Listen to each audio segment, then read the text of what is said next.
नमस्कार। असम आदित्य से मैं काजल आप सभी का स्वागत करती हूँ। आइए देखते हैं आज की पहली खबर। दक्षिण भारत में खासकर तमिलनाडु के लोगों के बीच भगवान की तरह पूजी जाने वाली जयललिता एक वक्त की तमिल फिल्म इंडस्ट्री की सुपरस्टार थी। उन्होंने बॉलीवुड में धर्मेंद्र के साथ भी एक फिल्म में काम किया था। आज जयललिता का 74वां जन्मदिन है। तमिलनाडु की दिवंगत मुख्यमंत्री जयललिता की आज जन्मदिन है। जयललिता एक ऐसा नाम जिसे किसी पहचान की जरूरत नहीं है। जयललिता का जन्म 24 फरवरी 1948 को मेलुकोट में हुआ था। उन्हें जितनी सफलता फिल्मों में मिली उतनी ही शोहरत उन्होंने राजनीति में भी हासिल की।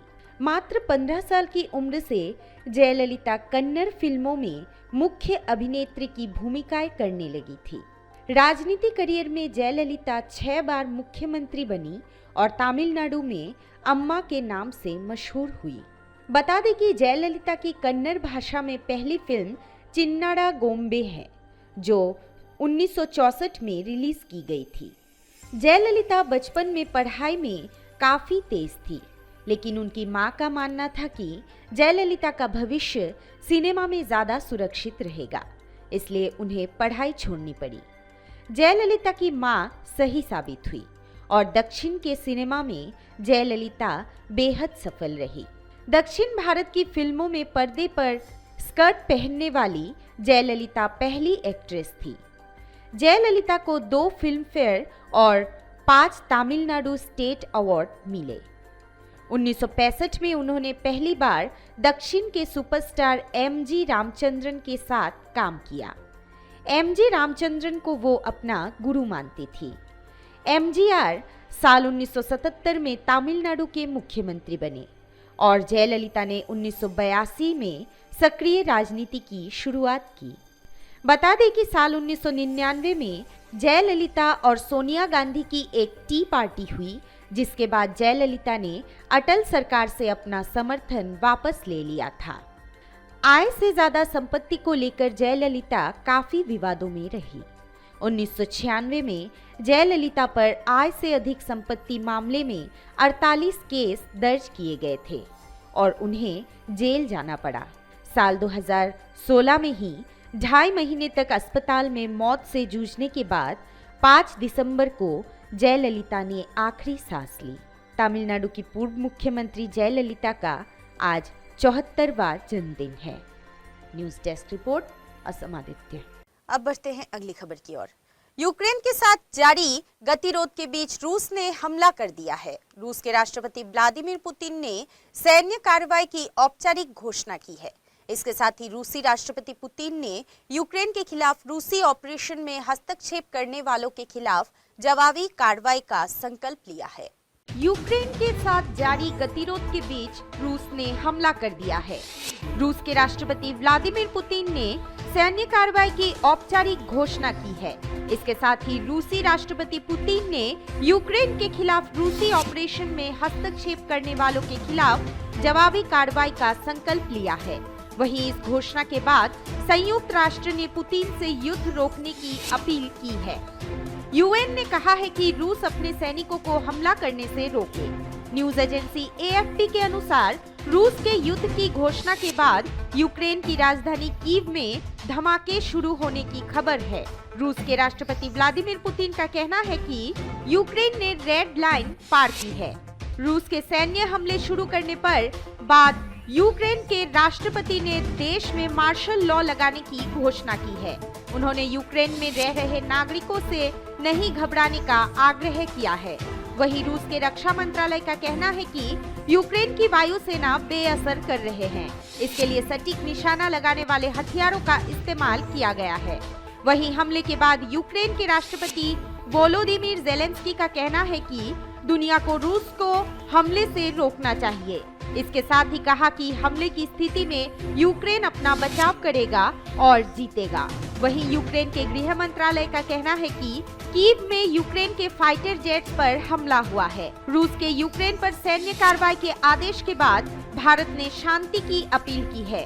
भारत का कहना है कि दोनों देश बातचीत के जरिए हल निकाले। इस बीच यूक्रेन से दूसरी फ्लाइट से भारतीय छात्र वापस लौट गए हैं। News desk report, Assam Aditya. Bollywood की चांदनी यानी कि श्रीदेवी को आज दुनिया से अलविदा कहे पूरे 4 साल हो गए। 4 साल पहले आज ही के दिन यानी 24 फरवरी 2018 को उनके आकस्मिक निधन से लोगों को गहरा धक्का दिया था और उन्होंने मुंबई से दूर दुबई में अपनी आखिरी सांसें ली थी। दिग्गज अदाकारा श्रीदेवी का आज ही के दिन 24 फरवरी 2018 को निधन हो गया था। श्रीदेवी भले ही आज हमारे बीच नहीं हैं, लेकिन उनकी फिल्में हमेशा लोगों के जहन में ताज़ा रहेंगी।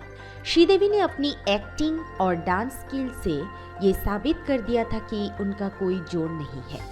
आज उनकी डेथ एनिवर्सरी पर फैंस और उनके चाहने वाले तरह तरह से अभिनेत्री को याद कर रहे हैं। श्रीदेवी की बेटी खुशी कपूर ने भी मां की डेथ एनिवर्सरी पर उनकी तस्वीर को शेयर कर उन्हें याद किया है। हिंदी सिनेमा की पहली फीमेल सुपरस्टार कही जाने वाली श्रीदेवी की आज पुण्यतिथि है।